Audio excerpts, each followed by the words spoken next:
Welcome to the F-Bound Podcast. I'm your host, Shannon Schroeder, Executive Function Coach. I help neurodivergent women learn tips and strategies to improve the life skills that will help them be successful. Exploring emotional regulation techniques. I've been talking all about emotional regulation lately, and now that you have a better understanding of what it is, it's time to dig into some emotional regulation techniques that you can start incorporating into your life. While we may not have complete control over what we feel, we can control how we respond to these emotions. Emotional regulation is a skill that allows us to manage and direct our emotions in healthy and productive ways. Being in control of our emotions leads to a more balanced and emotionally stable life. If you're someone who struggles with emotional dysregulation, executive dysfunction, ADHD, autism, anxiety, or depression, you need to have techniques and strategies as part of your daily life to help you manage your emotions. Benefits of emotional regulation.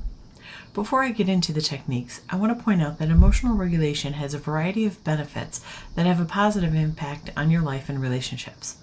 So there is a purpose in learning these strategies besides not having emotional meltdowns or burning out. Improved mental and physical health. Effective emotional regulation helps in reducing stress, anxiety, and depression, which are common challenges faced by neurodivergent people. By managing emotions, you can experience lower levels of physiological arousal, leading to improved sleep patterns, a stronger immune system, and a reduced risk of stress-related illnesses. Better relationships with others. When you can manage your emotions, you're better able to communicate your feelings and needs to others, fostering understanding and empathy. This can lead to deeper connections, improved conflict resolution, and a more positive social support network. Greater self-awareness and self-understanding. Neurodivergent people often have unique emotional experiences and sensitivities. Learning emotional regulation techniques can help you become more attuned to your own emotional responses, allowing you to better understand your triggers and patterns. This self-awareness can empower you to make informed choices about your environment, activities, and interactions, leading to improved self-esteem and stronger sense of identity. Increased resilience and coping skills. Developing emotional regulation skills enhances your ability to navigate challenging situations and setbacks. Neurodivergent people may encounter specific stressors related to sensory sensitivities or social interactions. By regulating your emotions, you can develop effective coping strategies, adapt to changes more easily, and bounce back from difficulties with greater resilience. Enhanced problem-solving and decision-making abilities. When your emotions are well regulated, you can think more clearly and rationally. This can lead to improved problem-solving and decision-making skills. By approaching challenges with a balanced emotional state, you're more likely to consider a range of solutions, evaluate their consequences, and make well-informed choices. Improved impulse control and self-discipline. Emotional dysregulation can sometimes lead to impulsive behaviors. By practicing emotional regulation, you can gain better control over impulsive reactions, enabling you to think before acting. This can lead to improved self-discipline, helping you stay focused on tasks, manage time effectively, and work toward personal and professional achievements. Emotional regulation techniques. There are many emotional regulation strategies that you can use to manage your emotions effectively. You need to choose the strategies that resonate with you and that you can incorporate into your daily routine.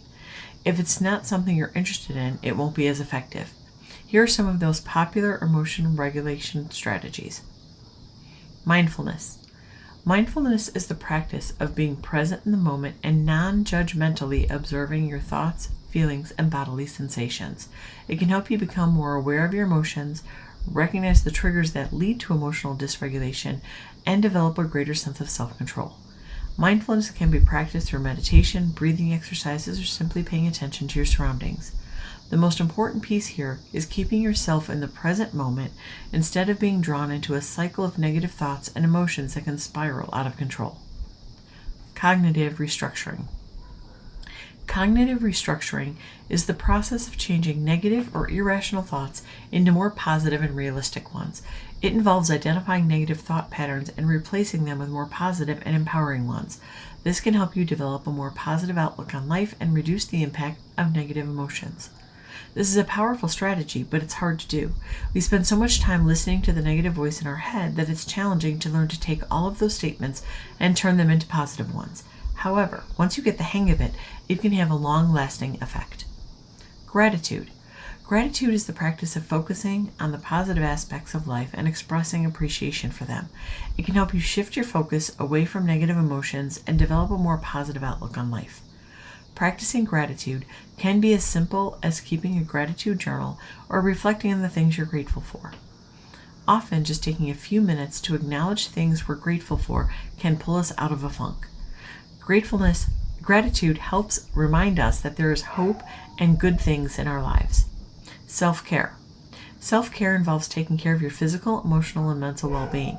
This can include activities such as exercise, meditation, spending time with loved ones, or engaging in hobbies and interests. Practicing self-care can help individuals reduce stress, improve mood, and develop a greater sense of self-worth. I just quickly want to mention that self-care is an ongoing process, so while a spa day might be part of self-care routine, doing it every now and then isn't going to give you the results you're looking for. You also need to remind yourself that self-care is not selfish. It is a means to keep yourself balanced so that you can continue to take care of all the people around you. Social support. Social support involves seeking help and support from others when needed. This can include talking to friends, family members, or a therapist. Social support can help you feel less alone in your struggles, gain new perspectives on your emotions, and develop new coping skills. Distraction. Distraction involves engaging in activities that divert attention away from negative emotions. This can include activities such as listening to music, watching a movie, or reading a book. While distraction may not be a long-term solution to emotional dysregulation, it can provide short-term relief and help you calm down before addressing the underlying emotions. Emotional regulation is a skill that helps you manage your emotions effectively, leading to a more balanced and emotionally stable life. There are many emotional regulation strategies that you can use. By practicing these strategies, you can learn to recognize your emotions, control your emotional responses, and develop greater resilience and coping skills. Remember, emotional regulation is not about suppressing emotions or denying their existence, but rather acknowledging and accepting them while learning to manage them effectively. Utilizing strategies can help you learn to regulate your emotions to have a more balanced life. I hope you enjoyed this episode of the F-Bomb Podcast. Thank you for listening. Remember to subscribe below and check out my show notes to learn more about my Facebook group, courses, and membership.